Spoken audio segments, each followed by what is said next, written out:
Ce 18 octobre 2020 au soir, David Hallyday sera sur le plateau de 20h30 le dimanche, diffusé sur France 2.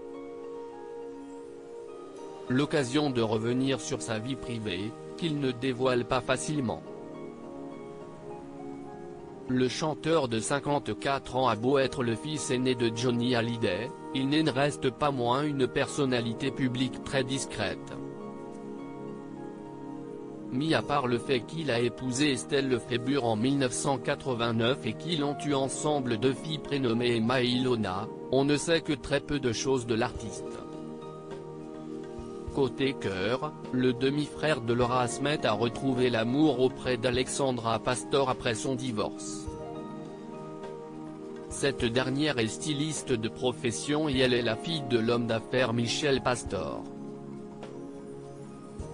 Les amoureux décident de se marier le 3 juin 2004. 4 mois plus tard, un petit Cameron vient au monde. Il y a plusieurs années, David Hallyday a accordé une interview à Marie-Claire.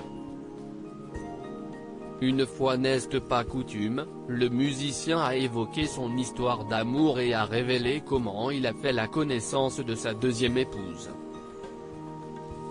En effet, les tourtereaux se sont rencontrés à un dîner organisé. Pas de quoi lui inspirer confiance à l'origine. C'était horrible pour lui au début et il explique qu'ils y sont allés tous les deux à reculons.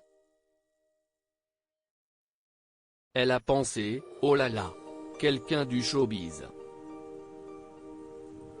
Au secours. Et moi quelqu'un de Monaco. Laisse tomber, se souvient-il, persuadé que cette rencontre ne mènerait nulle part et pourtant. De bons amis devenus amants alors qu'ils pensaient se retrouver devant quelqu'un de matérialiste, David Hallyday est tombé sous le charme d'une femme qui ne ressemblait pas aux autres. On s'est vu et si est la première fois qu'avec une femme je n'avais aucune barrière, raconte David Hallyday. Pourtant, entre mon premier et mon second mariage, il s'en est passé des trucs.